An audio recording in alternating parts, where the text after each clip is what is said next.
Welcome back to my channel your online teacher. അപ്പോൾ economics നമ്മൾ ആദ്യം മുതൽക്കേ പഠിച്ചു തുടങ്ങാൻ വേണ്ടിയിട്ട് പോകുകയാണ്. നമുക്ക് ഇത്തവണ മനസ്സിലായിട്ടുള്ളൊരു കാര്യമുണ്ട്, ഈ വരുന്ന മാർച്ചിലെ എക്സാം വളരെ ബുദ്ധിമുട്ടായിരിക്കും എന്നുള്ളത് ഉറപ്പായിട്ടുള്ളൊരു കാര്യമാണ്. അപ്പോൾ അതുകൊണ്ട് തന്നെ നമ്മൾ ഇതുവരെ പഠിക്കാത്ത ഏരിയാസിൽ നിന്നും എല്ലാം നമ്മൾ എക്കണോമിക്സ് പഠിക്കേണ്ടതായിട്ടുണ്ട്.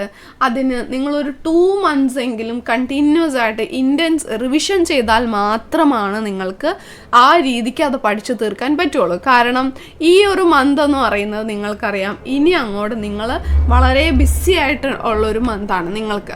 കാരണം നിങ്ങൾക്ക് റെക്കോർഡ് കംപ്ലീറ്റ് ചെയ്യാൻ വേണ്ടിയിട്ടുണ്ടാവും. ഫസ്റ്റ് വൺ റെക്കോർഡ് നിങ്ങൾക്ക് കംപ്ലീറ്റ് ചെയ്യാൻ വേണ്ടിയിട്ടുണ്ടാവും. സെക്കൻഡ് വൺ നിങ്ങൾക്ക് മിക്ക സ്കൂളുകളിലും പ്രീ മോഡൽ ഓൾറെഡി സ്റ്റാർട്ട് ചെയ്തിട്ടുണ്ടാകും. ദെൻ നിങ്ങൾക്ക് ഇവിടെ പ്രാക്ടിക്കലിൻ്റെ ഫെബ്രുവരിയിലൊക്കെ ആയിട്ട് പ്രാക്ടിക്കലിൻ്റെ മെയിൻ എക്സാം വരുന്നുണ്ട്. അതിനുശേഷം മോഡൽ എക്സാം വരുന്നുണ്ട്. അപ്പോൾ ഈ എക്സാമൊക്കെ വന്നിട്ട് കാര്യമില്ലല്ലോ, നമ്മളിതൊക്കെ പഠിച്ചു തീരണ്ടേ. സോ ഇതൊക്കെ ചെയ്ത് കഴിഞ്ഞിട്ട് ഇതിൻ്റെ ഒപ്പം ഇമ്പ്രൂവ്മെൻറ്റ് പഠിക്കാൻ വേണ്ടിയിട്ടുണ്ടാവും. സോ ഇതെല്ലാം കഴിയുമ്പോൾ നമുക്കിങ്ങനെ ഫുൾ ഭാഗവും അരിച്ചു പറക്കി പഠിക്കാൻ വേണ്ടിയിട്ടുള്ളൊരു ടൈം ഉണ്ടാവില്ല. അപ്പോൾ അതുകൊണ്ട് തന്നെ നമ്മൾ നല്ലൊരു പ്ലാൻ ക്രിയേറ്റ് ചെയ്ത് പഠിക്കേണ്ടതായിട്ടുണ്ട്.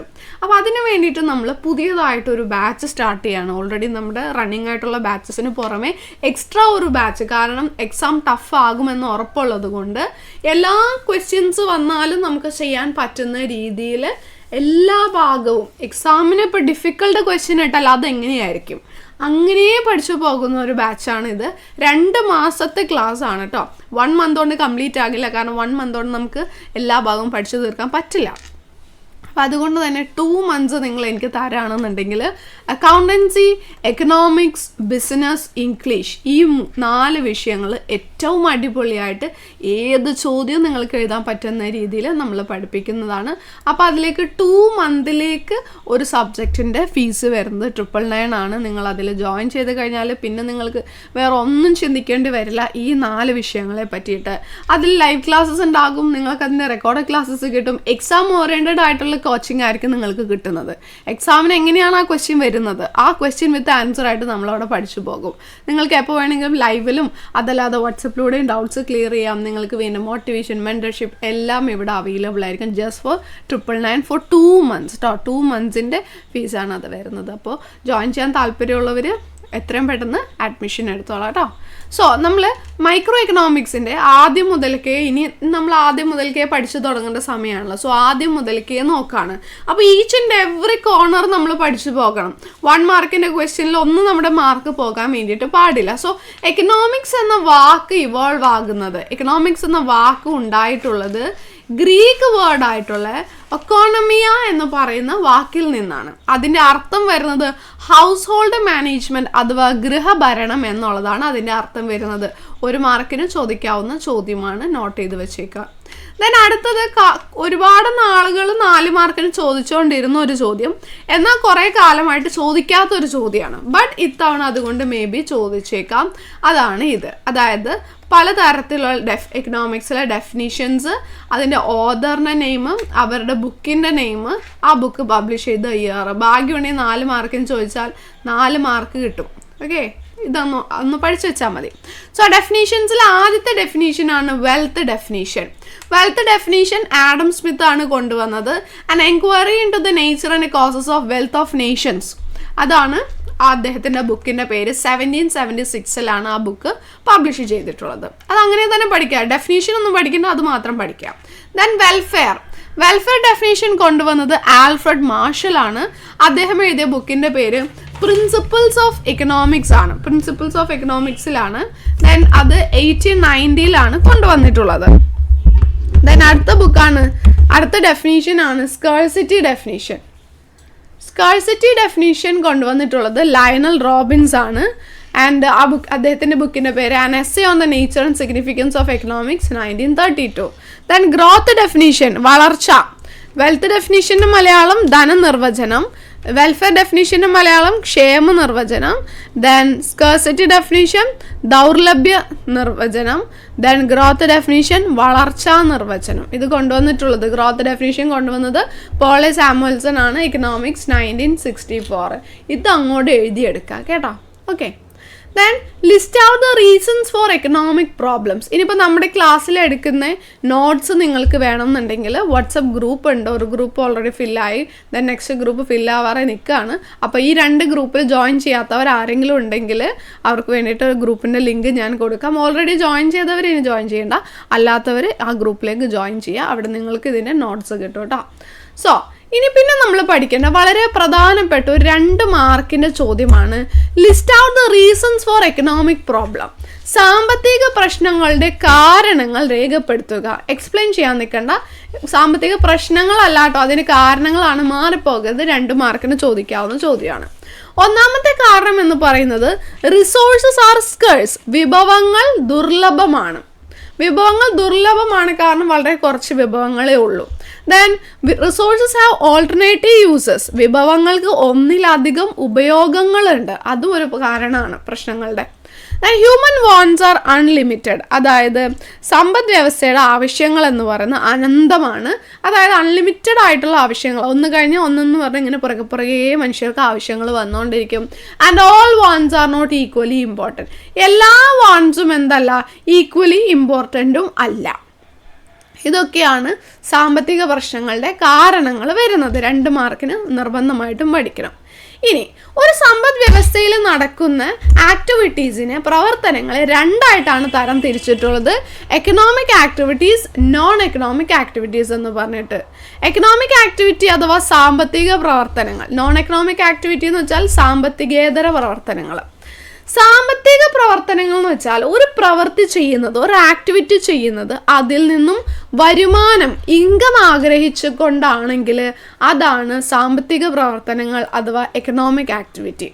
അതേസമയം ഫ്രണ്ട്ഷിപ്പിൻ്റെ അടിസ്ഥാനത്തിൽ, ലവിൻ്റെ അടിസ്ഥാനത്തിൽ, അഫെക്ഷൻ്റെ അടിസ്ഥാനത്തിലൊക്കെയാണ് ഒരു ആക്ടിവിറ്റി ചെയ്യുന്നതെങ്കിൽ അത് സാമ്പത്തികേതര പ്രവർത്തനമാണ് അഥവാ നോൺ എക്കണോമിക് ആക്ടിവിറ്റിയാണ്. ഒരു എക്സാമ്പിൾ പറയാം. അതായത് ഒരു ഷെഫ് ഒരു റെസ്റ്റോറൻറ്റിൽ കുക്ക് ചെയ്യുന്നു.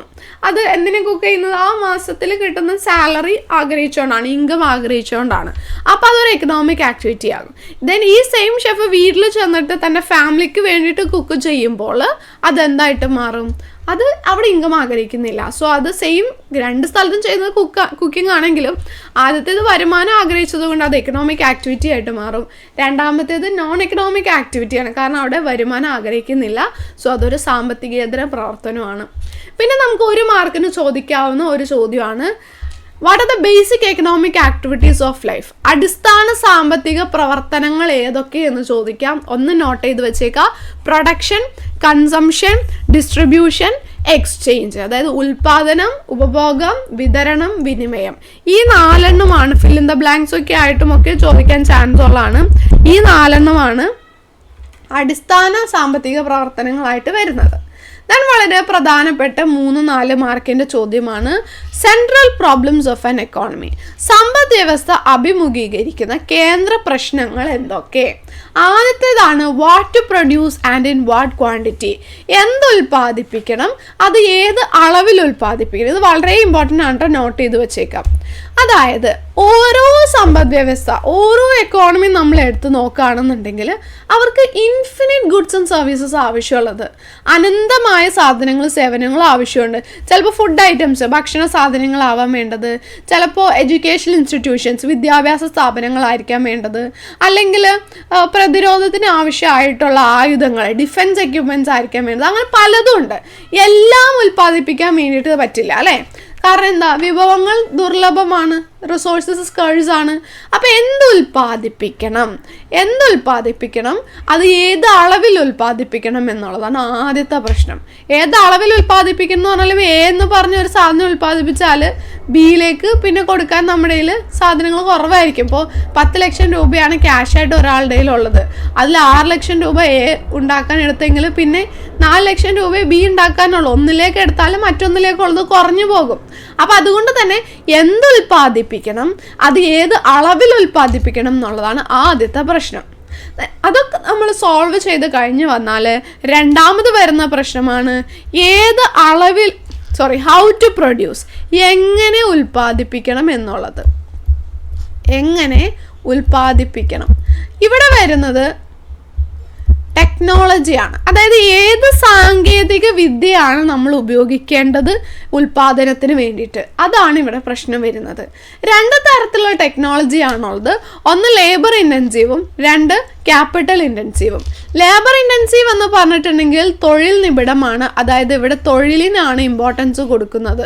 തൊഴിൽ നിബിഡം എന്ന് പറഞ്ഞാൽ തൊഴിലിനാണ് ഇവിടെ ഇമ്പോർട്ടൻസ് കൊടുക്കുന്നത്. അതായത് ഇവിടെ മെഷീനറികൾ കുറവായിരിക്കും, ഇവിടെ കൂടുതലും ആളുകളെ ആയിരിക്കും, ലേബറേഴ്സിനെ ആയിരിക്കും കൂടുതൽ യൂസ് ചെയ്യുന്നത്. ഇവിടെ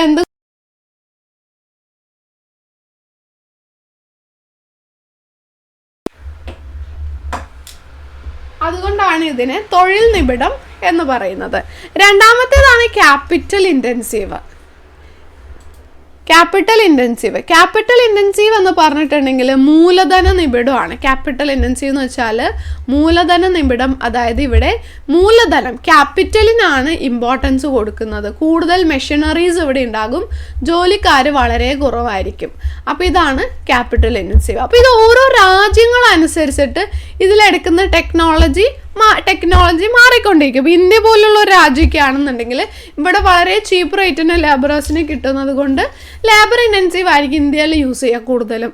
അതേസമയം അമേരിക്ക പോലുള്ള ഒരു രാജ്യത്തൊക്കെ കൂടുതലും ക്യാപിറ്റൽ ഇൻറ്റൻസീവ് ടെക്നോളജി ആയിരിക്കും ഉണ്ടാകാം. ഓക്കെ, ആ പ്രശ്നം കൂടി സോൾവ് ചെയ്ത് കഴിഞ്ഞാൽ പിന്നെ വരുന്ന പ്രശ്നമാണ് ഫോർ ഹൂം ടു പ്രൊഡ്യൂസ്. അതായത് ആർക്ക് വേണ്ടി ഉൽപ്പാദിപ്പിക്കണം എന്നുള്ളതാണ്. അപ്പോൾ ഇവിടെ നിങ്ങളുടെ ആൻസറിൽ വരേണ്ട ഒരു വാക്കുണ്ട്. ആൻസറിൽ വെറുതെ എന്തെങ്കിലും എഴുതി വെച്ചാൽ മാർക്ക് കിട്ടില്ല, ഉൽപ്പാദിപ്പിക്കണം. അപ്പോൾ ആൻസറിൽ വരേണ്ട വാക്ക് ഇതാണ്. അതായത് ഫങ്ഷണൽ ഡിസ്ട്രിബ്യൂഷൻ ഓഫ് ഔട്ട്പുട്ട് അഥവാ പ്രവർത്തനപരമായ വിതരണത്തെ പറ്റിയിട്ടാണ് ഇതിൽ പറയുന്നത്. അതായത് ആർക്ക് വേണ്ടി ഉൽപ്പാദിപ്പിക്കണം എന്നുള്ളതിൽ പറയുന്നത് എന്താണെന്ന് വെച്ചാൽ ദേശീയ വരുമാനം, നമ്മുടെ നാഷണൽ ഇൻകം എന്ന് പറയുന്നത് ഫാക്ടേഴ്സ് ഓഫ് പ്രൊഡക്ഷൻ നമ്മൾ പഠിച്ചിട്ടുള്ളതാണ്. ഫാക്ടേഴ്സ് ഓഫ് പ്രൊഡക്ഷൻ അഥവാ ഉൽപാദന ഘടകങ്ങൾ എന്ന് പറഞ്ഞ് നമ്മൾ പഠിച്ചിട്ടുണ്ട്. ആ ഉൽപാദന ഘടകങ്ങളുടെ വരുമാനമായിട്ട് എങ്ങനെയൊക്കെ വിതരണം ചെയ്യപ്പെട്ടു പോയിട്ടുണ്ട്. അതായത് factors of production land, labour, capital, organisation ആണ്. അതിന് കിട്ടുന്ന വരുമാനം എന്താ? ലാൻഡിന് കിട്ടുന്നത് റെൻ്റാണ്, വാടക, ലേബറിന് വേതനം, ക്യാപിറ്റലിന് ഇൻട്രസ്റ്റ് ആണ്, പലിശ, ഓർഗനൈസേഷന് പ്രോഫിറ്റ്, ലാഭം. അങ്ങനെ നമ്മുടെ ദേശീയ വരുമാനം എത്ര റെൻറ്റ്, എത്ര വേജ്, എത്ര ഇൻട്രസ്റ്റ്, എത്ര പ്രോഫിറ്റ് എന്ന് പറഞ്ഞു പോയി എന്നതിനെ പറ്റിയിട്ടാണ് എന്തിൽ പറയുന്നത്? ഫോർ ഹൂം ടു പ്രൊഡ്യൂസിൽ പറയുന്നത്. ഓക്കെ, പിന്നെ നമ്മൾ പഠിക്കേണ്ട ഒരു ടോപ്പിക്കാണ് ഇതിൽ വരുന്നത് പ്രൊഡക്ഷൻ പോസിബിലിറ്റി കർവ് അല്ലെങ്കിൽ പ്രൊഡക്ഷൻ പോസിബിലിറ്റി ഫ്രോണ്ടിയർ. എന്താണ് പ്രൊഡക്ഷൻ പോസിബിലിറ്റി കർവ് അല്ലെങ്കിൽ പ്രൊഡക്ഷൻ പോസിബിലിറ്റി ഫ്രോണ്ടിയർ? PPF അല്ലെങ്കിൽ PPC എന്നൊക്കെ പറയും. PPC എന്നും പറയാം, അല്ലെങ്കിൽ PPF പ്രൊഡക്ഷൻ പോസിബിലിറ്റി ഫ്രോണ്ടിയർ എന്നും പറയാം. അപ്പോൾ അത് പറയണേക്കായി മുമ്പ് നമ്മൾ അറിയേണ്ടതാണ് എന്താണ് പ്രൊഡക്ഷൻ പോസിബിലിറ്റി സെറ്റ്. അതായത് ഉൽപാദന സാധ്യത സംയോഗം. പ്രൊഡക്ഷൻ പോസിബിലിറ്റി സെറ്റാണ് ഉൽപാദന സാധ്യതാ സംയോഗം.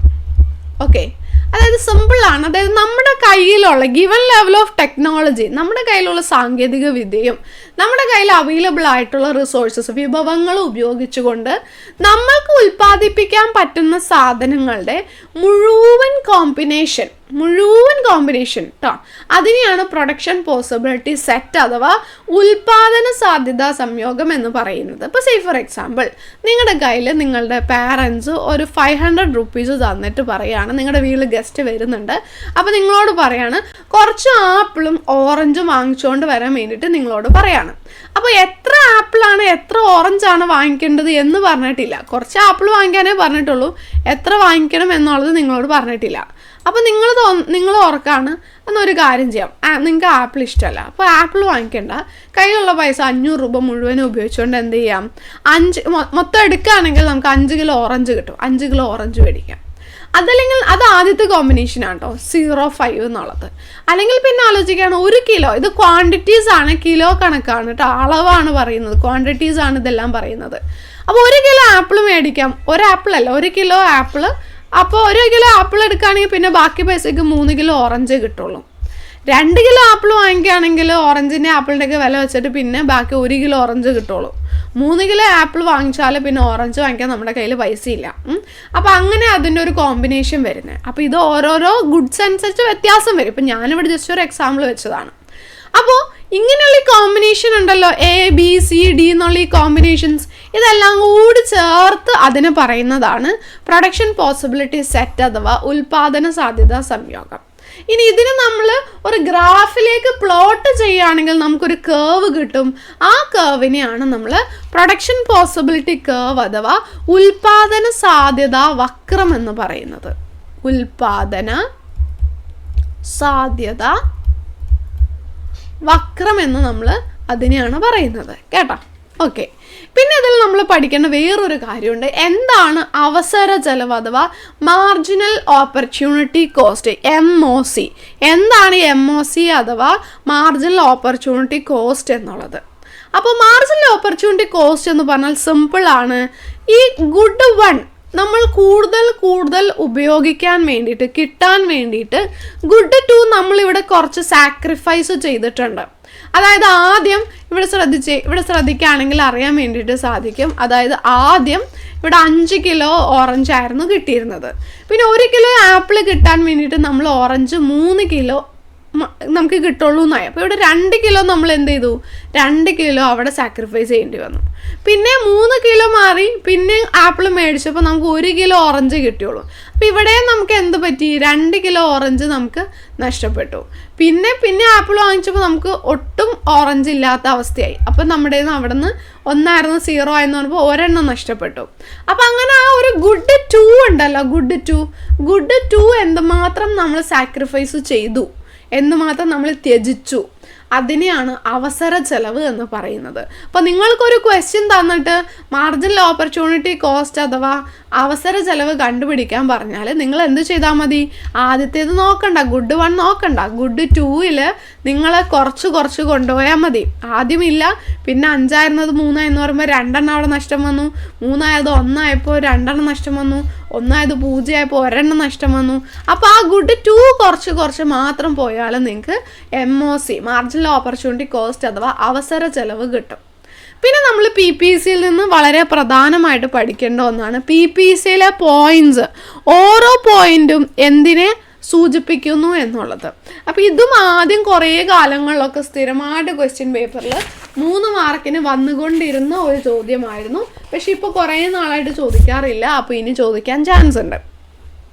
സോ PPCയുടെ നോക്കി ഈ പോയിന്റ്സ് നോക്കുകയാണെങ്കിൽ നിങ്ങൾക്ക് അറിയാൻ പറ്റും. ഇവിടെ PPCന്മേലൊരു പോയിന്റ് ഉണ്ട്, PPCയുടെ താഴത്തൊരു പോയിന്റ് ഉണ്ട്, PPCയുടെ മുകളിൽ ഒരു പോയിന്റ് ഉണ്ട്. PPC ആണോ എന്ന് എങ്ങനെ അറിയും? ഇവിടെ ഗുഡ് ടൂവും ഇവിടെ ഗുഡ് വണ്ണും ആണെങ്കിൽ അത് PPC ആയിരിക്കും എന്നുള്ളത് ഓർക്കാം. അപ്പോൾ PPCൻ്റെ താഴെയാണ് ഒരു പോയിന്റ് ഉള്ളതെങ്കിൽ അത് കാണിക്കുന്നത് ഇൻഎഫിഷ്യൻ്റ് യൂട്ടിലൈസേഷൻ ഓഫ് റിസോഴ്സസ് ആണ്. അതായത് ഉൽപ്പന്നങ്ങളുടെ അല്ലെങ്കിൽ വിഭവങ്ങളുടെ കാര്യക്ഷമമല്ലാത്ത ഉപയോഗം, കാര്യക്ഷമമായിട്ട് അത് ഉപയോഗിക്കുന്നില്ല, കാര്യക്ഷമമല്ലാത്ത ഉപയോഗത്തിനെയാണ് അത് കാണിക്കുന്നത്. ഇനി PPCയിലാണ് ഇവിടെയോ ആയിക്കോട്ടെ, PPCന്മേലാണ് ആ പോയിന്റ് എങ്കിൽ അത് കാണിക്കുന്നത് എഫിഷ്യൻ്റ് യൂട്ടിലൈസേഷൻ ഓഫ് റിസോഴ്സ് ആണ്. അതായത് വിഭവങ്ങളുടെ കാര്യക്ഷമമായ ഉപയോഗമാണ് അത് കാണിക്കുന്നത്. ഇനി കേവിലെത്തിയപ്പോൾ കാര്യക്ഷമമായല്ലോ, അപ്പോൾ കേവിൻ്റെ മുകളിലേക്ക് ഒരു പോയിന്റ് ഉണ്ടെങ്കിലോ അത് ഗ്രോത്ത് ഓഫ് റിസോഴ്സസ് ആണ് കാണിക്കുന്നത്. അതായത് വിഭവങ്ങളുടെ വളർച്ചയാണ് കാണിക്കുന്നത്. ഓക്കെ, വിഭവങ്ങളുടെ വളർച്ചയാണ് അത് കാണിക്കുന്നത്. അപ്പോൾ ഇത് വരാൻ സാധ്യതയുള്ള 3 മാർക്കിന് വരാൻ സാധ്യതയുള്ള ഒരു ചോദ്യമാണ്. അപ്പോൾ ഈ നോട്ട്സൊക്കെ നിങ്ങൾ എഴുതിയെടുക്കണം. PDF ആയിട്ട് കയ്യിൽ വെച്ചിട്ട് കാര്യമില്ല, എഴുതിയെടുക്കുന്നതാണ് ഏറ്റവും നല്ലത് കേട്ടോ. അപ്പോൾ PPCയെ പറ്റിയിട്ട് നമ്മൾ പറഞ്ഞു, MOC കാണാൻ നമ്മൾ പറഞ്ഞു, PPCയുടെ 3 പോയിന്റ്സും പറഞ്ഞു. ഇതെടുക്കുമ്പോൾ നിങ്ങൾക്ക് എന്തെങ്കിലും സംശയങ്ങളൊക്കെ ഉണ്ടെങ്കിൽ താഴെ പറയട്ടോ. അപ്പോൾ നമുക്ക് സംശയങ്ങളെല്ലാം ക്ലിയർ ചെയ്ത് പോകാം. പിന്നെ നമുക്ക് പഠിക്കാൻ വേണ്ടിയിട്ടുള്ളതാണ് സാമ്പത്തിക പ്രവർത്തനങ്ങളുടെ സംഘാടനം അഥവാ ഓർഗനൈസേഷൻ ഓഫ് എക്കണോമിക് ആക്ടിവിറ്റീസ്. അതായത് പലതരത്തിലുള്ള ഓർഗനൈസേഷൻ ഓഫ് എക്കണോമിക് ആക്ടിവിറ്റീസ്, പലതരത്തിലുള്ള സമ്പദ് വ്യവസ്ഥകളുണ്ട്. ഓക്കെ, സമ്പദ് വ്യവസ്ഥ അഥവാ എക്കോണമി എന്ന് പറയുന്നത് 3 രീതിയിലുള്ള എക്കോണമിയാണ് ഇപ്പോൾ നിലവിലുള്ളത്. അപ്പോൾ 3 രീതിയിലുള്ള എക്കോണമി നമുക്ക് നോക്കാം. അതിൽ ആദ്യത്തേതാണ്, ഫസ്റ്റ് വണ്ണാണ് സെൻട്രലി പ്ലാൻഡ് എക്കോണമി. സെൻട്രലി എന്ന് കേൾക്കുമ്പോൾ തന്നെ ഓർത്തോളണം അത് സെൻട്രൽ ഗവൺമെൻറ് ആണെന്ന് ഓർത്തോളണം. അപ്പോൾ അതിൻ്റെ മലയാളം വരുന്നത് എന്താണ്? കേന്ദ്രീകൃതമായ ആസൂത്രണം ചെയ്തത്. കേന്ദ്രീകൃതമായി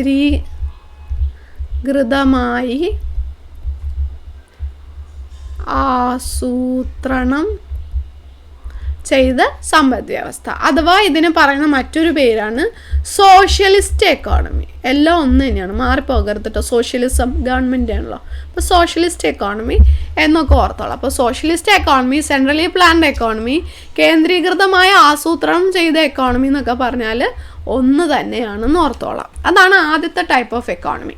ദെൻ രണ്ടാമത്തെ ടൈപ്പ് ഓഫ് എക്കോണമിയാണ് മാർക്കറ്റ് എക്കോണമി. മാർക്കറ്റ് എക്കോണമി അതിന് പറയുന്ന പേരാണ് കമ്പോള സമ്പദ് വ്യവസ്ഥ. കമ്പോള സമ്പദ് വ്യവസ്ഥ, അല്ലെങ്കിൽ ഇതിന് മുതലാളിത്ത ക്യാപിറ്റലിസ്റ്റ് എന്നും പറയും കേട്ടോ. മുതലാളിത്ത സമ്പദ് വ്യവസ്ഥ അഥവാ ക്യാപിറ്റലിസ്റ്റ് എക്കോണമി എന്നും പറയും. ക്യാപിറ്റലിസ്റ്റ് എക്കോണമി എന്ന് ഇതിനെ പറയും. ഇതാണ് രണ്ടാമത്തെ തരത്തിലുള്ള എക്കോണമി. ഓക്കെ, അപ്പോൾ എക്കോണമിയെ മൂന്നായിട്ടാണ് തരംതിരിച്ചിട്ടുള്ളത്. സോഷ്യലിസ്റ്റ് എക്കോണമി അഥവാ centrally planned economy, market economy അഥവാ ക്യാപിറ്റലിസ്റ്റ് എക്കോണമി. പിന്നെ മൂന്നാമത്തെ ഒരു എക്കോണമി ഉണ്ട്, അതാണ് mixed economy. Okay, mixed economy, Mishra സമ്പദ് വ്യവസ്ഥ. മിശ്ര സമ്പദ് വ്യവസ്ഥ. ഓക്കെ, അപ്പോൾ ഇനി ഇതിൻ്റെ മൂന്നിൻ്റെയും പ്രത്യേകതകൾ നമ്മൾ പഠിക്കണം. മൂന്നിനും പലതരത്തിലുള്ള പ്രത്യേകതകളാണുള്ളത്. അപ്പോൾ ഓരോന്നായിട്ട് നമുക്ക് നോക്കാം.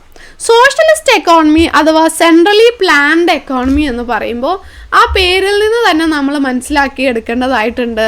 അതായത് ഇവിടെ വിഭവങ്ങളുടെ ജോയിൻ്റ് ഓണർഷിപ്പ് ഉള്ളത്, അല്ലെങ്കിൽ വിഭവങ്ങളുടെ കൂട്ടായിട്ടുള്ള കളക്റ്റീവ് ഓണർഷിപ്പാണ് ഉള്ളത്. കളക്റ്റീവ് ഓണർഷിപ്പ്, അതായത് ഓണർഷിപ്പ് ഗവൺമെൻറ്റിനായിരിക്കും ഉണ്ടാകാം. കൂട്ടായുള്ള ഉടമസ്ഥത. ഓക്കെ, അതൊരു പ്രത്യേകത. ദെൻ ഇവിടെ പ്രശ്നങ്ങളൊക്കെ വന്നിട്ടുണ്ടെങ്കിൽ ആരാണ് സോൾവ് ചെയ്യുന്ന പ്രശ്നം? മീൻസ് സമ്പദ് വ്യവസ്ഥയിൽ പ്രശ്നം വരുമ്പോൾ central planning authority, central planning mechanism എന്നൊക്കെ പറയാം. സെൻട്രൽ പ്രശ്നങ്ങൾ സോൾവ് ചെയ്യുന്നത് സെൻട്രൽ എക്കണോമിക് പ്ലാനിങ് ആണ്. സെൻട്രൽ എക്കണോമിക് പ്ലാനിങ് അഥവാ അതിൻ്റെ മലയാളം വരുന്നത് കേന്ദ്രീകൃത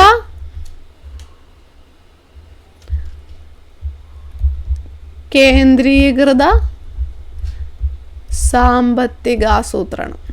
അതായത് എക്കോണമിയിൽ, സമ്പദ് വ്യവസ്ഥയിൽ എന്തെങ്കിലും പ്രശ്നങ്ങളൊക്കെ വന്നാൽ, വിലക്കയറ്റം അങ്ങനെയൊക്കെ പ്രശ്നങ്ങളൊക്കെ വരുമ്പോൾ അത് സോൾവ് ചെയ്യുന്നത് central economic planning അതോറിറ്റിയാണ്.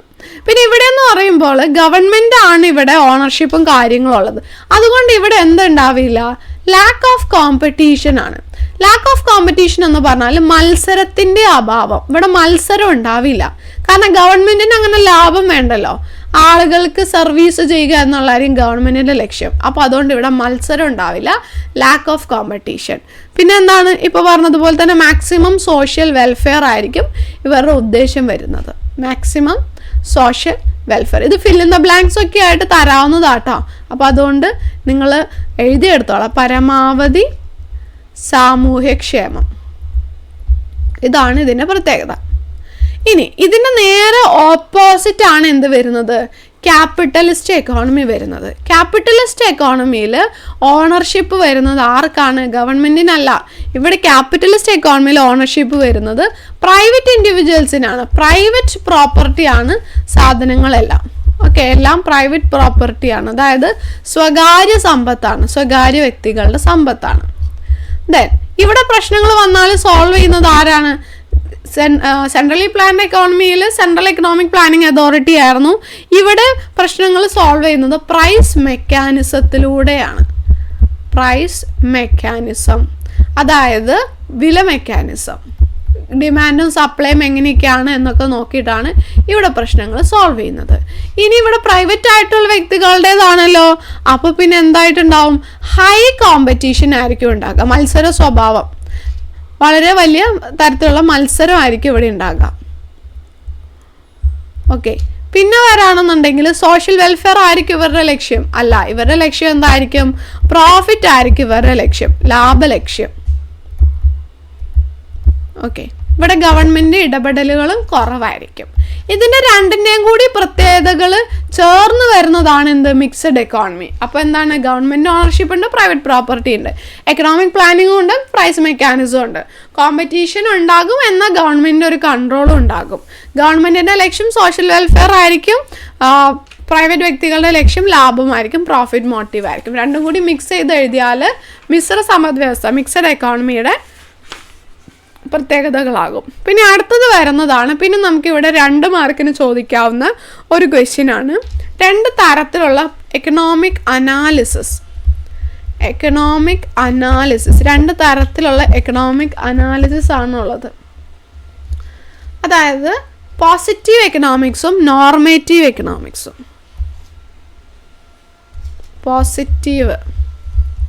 Positive economic അനാലിസിസും അതേപോലെ തന്നെ നോർമേറ്റീവ് എക്കണോമിക് അനാലിസിസും എന്താണെന്ന് നോക്കാം. അതായത് എക്കോണമിയിൽ ഒരു പ്രശ്നം വന്നു, ഒരു എക്കണോമിക് പ്രോബ്ലത്തിന് നമ്മൾ വാട്ട് ഇറ്റ് ഈസ്, ഒരു എക്കണോമിക് പ്രോബ്ലത്തിന് നമ്മൾ അതെന്താണ്, വാട്ട് ഇറ്റ് ഈസ് എന്ന രീതിയിലാണ് അനലൈസ് ചെയ്യുന്നുള്ളൂ എങ്കിൽ അതാണ് പോസിറ്റീവ് എക്കണോമിക് അനാലിസിസ്. അതായത് എന്താണ് എന്ന് മാത്രമേ നോക്കുന്നുള്ളൂ. ഇപ്പോൾ നമ്മുടെ രാജ്യത്തെ അൺഎംപ്ലോയ്മെൻറ്റ് റേറ്റ് 10%. സോ എന്താണ് എന്ന് മാത്രമേ നമ്മൾ നോക്കിയുള്ളൂ. അവിടെ എന്ത് ചെയ്യുന്നില്ല, അവിടെ ജഡ്ജ്മെൻ്റ് ഒന്നുമില്ല, ഗുണദോഷ വിചിന്തനം ഒന്നുമില്ല, ജഡ്ജ്മെൻ്റ് ഒന്നുമില്ല. There is no value of judgement. Value judgement ഒന്നുമില്ല. അതിൻ്റെ ഗുണവും ദോഷത്തെ പറ്റിയിട്ടുള്ളൊരു വിചിന്തനം ഒന്നും അവിടെയില്ല. There is no value judgement. അതേസമയം നോർമേറ്റീവ് എക്കണോമിക് അനാലിസിസ് എന്ന് പറഞ്ഞാൽ ഒരു പ്രോബ്ലത്തിന് what it ought to be എന്നാണ് നോക്കുന്നത്. What it ought to be, അതായത് അതെങ്ങനെ ആയിരിക്കണം, ഒരു പ്രശ്നം, ഒരു സാമ്പത്തിക പ്രശ്നം അത് എങ്ങനെ ആയിരിക്കണം എന്നൊക്കെ പറഞ്ഞ് നമ്മൾ ഡീറ്റെയിൽ ആയിട്ട് സ്റ്റഡി ചെയ്യുകയാണെന്നുണ്ടെങ്കിൽ അതിനെയാണ് എന്തെന്ന് പറയുന്നത്, നോർമേറ്റീവ് എക്കണോമിക്സ് എന്ന് പറയുന്നത്. അപ്പോൾ ഇവിടെ എന്തുണ്ട്, ദർ ഈസ് വാല്യൂ ജഡ്ജ്മെൻറ്റ്. ഇവിടെ വാല്യൂ ജഡ്ജ്മെൻ്റ് ഉണ്ട്, ഗുണദോഷ വിചിന്തനം ഇവിടെയുണ്ട്. അപ്പോൾ ഇതാണ് പോസിറ്റീവ് എക്കണോമിക്സും നോർമേറ്റീവ് എക്കണോമിക് അനാലിസിസും തമ്മിലുള്ള ഡിഫറൻസ്. അപ്പോൾ ഇത് ചോദിക്കാൻ ചാൻസ് ഉണ്ട് 2 മാർക്സിലേക്ക്. ഇതൊക്കെ ചോദിച്ചുകൊണ്ടിരുന്ന ഏരിയ ആണ്, പക്ഷെ ഇപ്പോൾ കുറേ ആയിട്ട് ചോദിക്കാറില്ല. അതുകൊണ്ട് തന്നെ ഈ വരുന്ന മെയിൻ എക്സാമിന് ചോദിക്കാൻ സാധ്യതകൾ ഉണ്ട്. പിന്നെ നമുക്കിതിൽ പഠിക്കാനുള്ളത് മൈക്രോ എക്കണോമിക്സും മാക്രോ എക്കണോമിക്സും തമ്മിലുള്ള ഡിഫറൻസ് ആണ്. അത് നിങ്ങൾക്ക് മാക്രോ എക്കണോമിക്സിൻ്റെ ആദ്യത്തെ പാഠത്തിലും പഠിക്കാൻ വേണ്ടിയിട്ടുണ്ട്. ഏതെങ്കിലും ഒന്നിലെ പഠിച്ചാൽ മതി, 2ലും സെയിം തന്നെ നിങ്ങൾക്ക് എഴുതാം. അപ്പോൾ മൈക്രോ എക്കണോമിക്സ് എന്ന വാക്കിൻ്റെ അർത്ഥം, ഇതിൻ്റെ മലയാളം വരുന്നത് പോസിറ്റീവ് നോർമേറ്റീവും തന്നെയാണ് കേട്ടോ. മൈക്രോ എക്കണോമിക്സ് എന്ന് പറഞ്ഞാൽ സൂക്ഷ്മ, മൈക്രോ എന്ന് വെച്ചാൽ അങ്ങനെയാണ്, ചെറുതല്ലേ, സൂക്ഷ്മ സാമ്പത്തിക ശാസ്ത്രം. മാക്രോ എക്കണോമിക്സ് എന്ന് പറഞ്ഞാലോ സ്ഥൂല സാമ്പത്തിക ശാസ്ത്രം.